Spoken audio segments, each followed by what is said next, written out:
35, a number that can be high or low based on the context. It's a high number of legs to have, for example, for the human body, but a low amount of pence to have in your bank account. Yeah, I'll be honest, lads, Meanwhile, if you are 35, your prime is probably behind you. But I'll tell you what 35 would be a high number for, though. The amount of signings that you make in a 2-year period.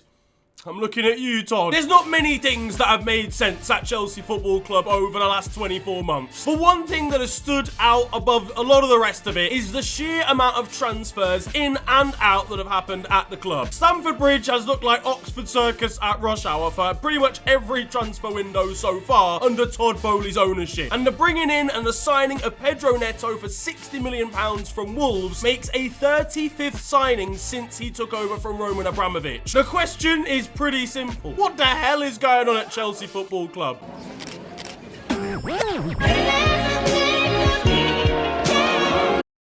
For anyone offended by the age joke that I said at the start about being 35, don't worry guys, I'm 27 in like 2 weeks. I'm like 4 years away from Hendrik saying that I was one of his footballing idols growing up. This video was almost made on a VHS tape, guys. It's over for me as well. What doesn't look like showing any signs of being over is Chelsea's transfer activity in the summer window, despite how active they've already been. Because after the failed signing of Atletico striker Samu Omorodion, they look like they're gonna go in and bring Joao Felix back. This comes out of nowhere. The Portuguese international have been linked with Aston Villa for a while. He's been out of favour at Atletico with Diego Simeone for ages after loan spells with Barcelona and of course one a couple of years ago with Chelsea. He's already gassed to get started again, returning to Stamford Bridge in an Uber out of absolutely nowhere. Guess who's back? You imagine he'll be back with a bang. Hopefully that bang not being the sound of a Fulham defender's leg getting snapped into this time. I mean, I thought Joao Felix was actually pretty good for Chelsea in the time that he did actually play, because he obviously joined, then got sent off, straight red card, and then he was suspended for like 4 games in a row. But it's a very different time now. Joao Felix originally joined on loan at the start, really, or what it felt like of the Chelsea banter era. There wasn't quite as many players at the club at the time. You know, now he's having to have a 4-man brawl for his position, let alone for any other games. Him and Cole Palmer and Nkunku are all going to be scrapping for the same position out on the pitch. And this, of course, after another addition in the final third in the form of Pedro Netto, who joined for around about £60 million from Wolves. Again, another signing that seems to have come out of nowhere. And you know what's mad? In this era of Fabrizio Romano, here we go, random kids on TikTok saying like, here we emigrate or something. Flora right back, Araujo to Bournemouth. Eat my arse. The fact these signings seem to be coming out of nowhere almost indicates to me they just decided in the spur of the moment. Enzo Maresca went into work one morning, looked at his fantasy football team and said, I'll have the guy that doesn't play for Chelsea. Now, as I mentioned, Pedro Neto is the 35th signing under Todd Boehly since he took over as owning the club from Roman Abramovich. To put that into context, here are some of the other, biggest teams in the world and who they signed 35 signings ago. For Tottenham, it's Giovanni Lo Celso, who joined from Real Betis in 2020. 4 years ago, not that terrible. For Man City, it's Aymeric Laporte, who doesn't even play for Man City anymore. He's gone over to Saudi Arabia, but that was 35 signings ago for them, bringing him in from La Liga club Athletic Bilbao. He's enjoyed an entire debut, fruitful career, won everything there is to win, and has left with time to spare. For Manchester United, it is Paul Pogba, fam. What are we even doing here? Paul Pogba, the second time, obviously. 2016 from Juventus, in comparison to 2 years ago for Chelsea. And for Real Madrid, it is Casemiro joining from Porto back in 2015. 9 years ago. In the space of Chelsea's spending in 2 years, Real Madrid have won about 11 Champions League and built an entire second generation of the Galacticos. That is mad. The thing about Chelsea is it's been such a scattergun approach. Some of these signings haven't worked. Even with Pedro Neto, who's kind of proven in the Premier League, you wonder if it's going to work for him either. I mean, the guy is so injury prone, for fuck's sake. Him and Reece James have got 1 hamstring maximum between them. Reece James doesn't have hamstrings. He has dairy cheese strings, mate. That whole side of the pitch is going to be keeping the NHS alive on its own. We need to be giving a round of applause to NHS NHS workers, honestly, again, just for dealing with these two. Like HMP Wandsworth, they're gonna have us clapping for the wing. Personally, I hope a little bromance develops between the two of them, saying an emotional farewell to Reece as he leaves the medical centre after 16 months straight of medical attention. Speaking of which, again, the Reece James situation has burst into life again because he is injured once more. He suffered a setback in pre-season, which means he's gonna miss the start of the campaign. He is the chicken connoisseur, but for hospital meal deals, factually, he's tried them all. I know that he has. A man said he's developed a new position of his own. Be right back. That is disrespectful. He will be playing in a beta squad charity match in 3 years from now. So there's no point making him the mystery player because it won't be much of a mystery when he goes down injured 4 minutes into the match. Leave the hospital before the hospital leaves you. I actually feel bad for him, man. I know I'm making jokes, but it's genuinely like, even just, again, from like an England perspective as well, I want him to succeed because he's like such a well-rounded right back. He is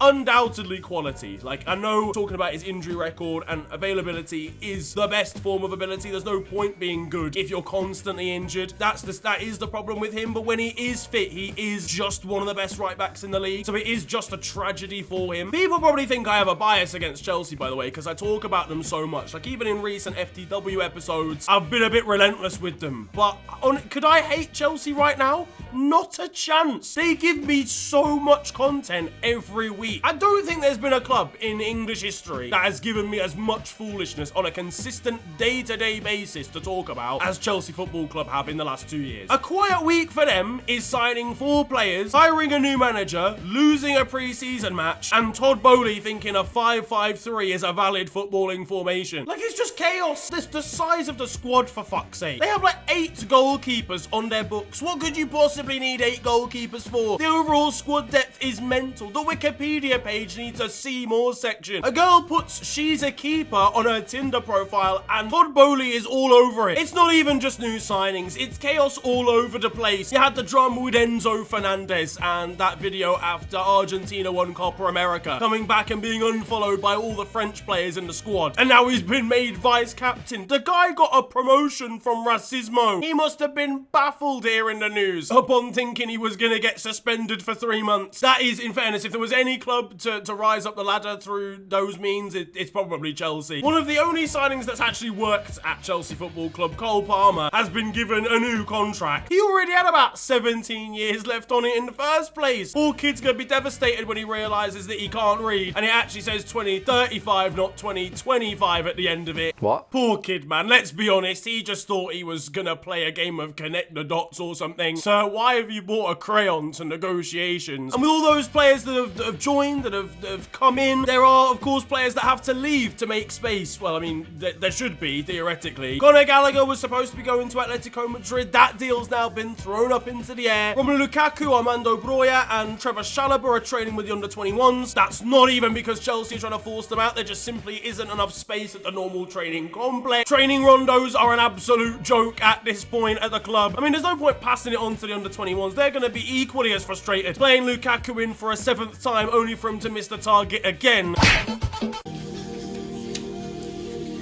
So I'm thinking, wallahi, yani, do I headbutt you first? If I'm Enzo Maresca, I'm taking a leaf out of Mikel Arteta's book, hiring a pickpocket to just steal Romelu's keys for his London address so that he has to move somewhere. Again, I'm just not really sure I understand the overall transfer strategy at Chelsea. I get it to a degree, all right? They're bringing in a lot of players, right? And they then have a surplus amount of youngsters they're able to sell for good money. That's the one thing that Chelsea have been pretty good at doing, is extracting potentially the most possible out of every sale that they make. But they're getting crazy money for youngsters that aren't even getting near the first team. Like an Amari Hutchinson. Ian Martson was never really going to get used, given Kukurea and Ben Chilwell are above him in the ladder, even though they probably shouldn't be. What I'm more concerned about, really, with Chelsea is 2 things. A is that it's just a scattergun approach in terms of there's not really a style of player that's being purchased here. And that's because they're changing manager so frequently. There is no ethos in terms of how Chelsea play, because it changes every year. They went from Graham Potter to Maurizio Pochettino to Enzo Maresca, who are all very different managers. There's no identity. Chelsea, that if you took all 106 players, like senior-wise, that are at Chelsea, there's very few of them that actually fit into a team that has a certain tactical identity about it. You've got a lot of players who would be very good for Chelsea, who are all going to be fighting for the same space on the pitch, like a Cole Palmer, Nkunku, and Joao Felix situation. All I'm sure would play very well for Chelsea, but all navigate around the same part of the pitch. Look at the amount of players that Chelsea have and how many of them are even world class. If they actually played in a system where there was some level of stability either in the dressing room through there just not being 60 players on the training pitch on a given day, and also, you know, they played in a system that they could get used to, I'm sure we could call like a Cole Palmer, an Enzo Fernandez, a Caicedo, and Nkunku. They probably would be considered world class after like a year and a half. But right now, £2 billion spent, not a single world class player. Are you crazy? And the second thing I'm concerned about actually is when it comes to young players as well, they're just bringing in players because they sound like they should be wonder kids. Like, bringing in a Brazilian kid who's played 6 senior games ever for like £20 million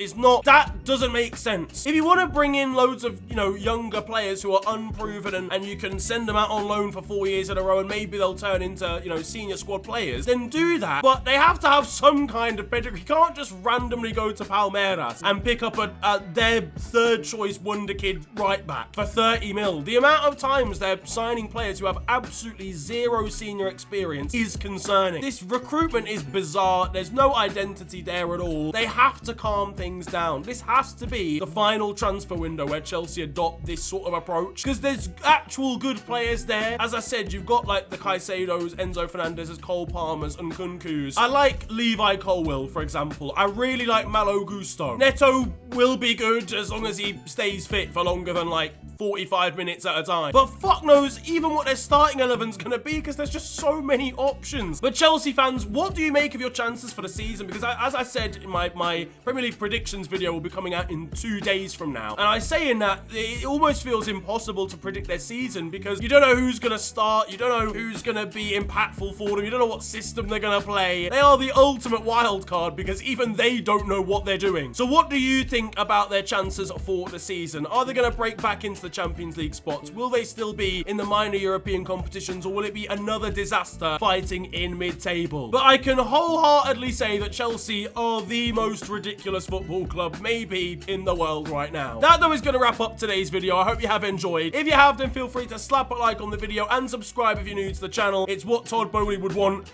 alongside about 47 Brazilian wonder kids. You can also follow me on social media. It is @officialfng on Twitter and on Insta. It's been a pleasure ranting at you guys today. Have a wonderful day, enjoy yourselves, and goodbye.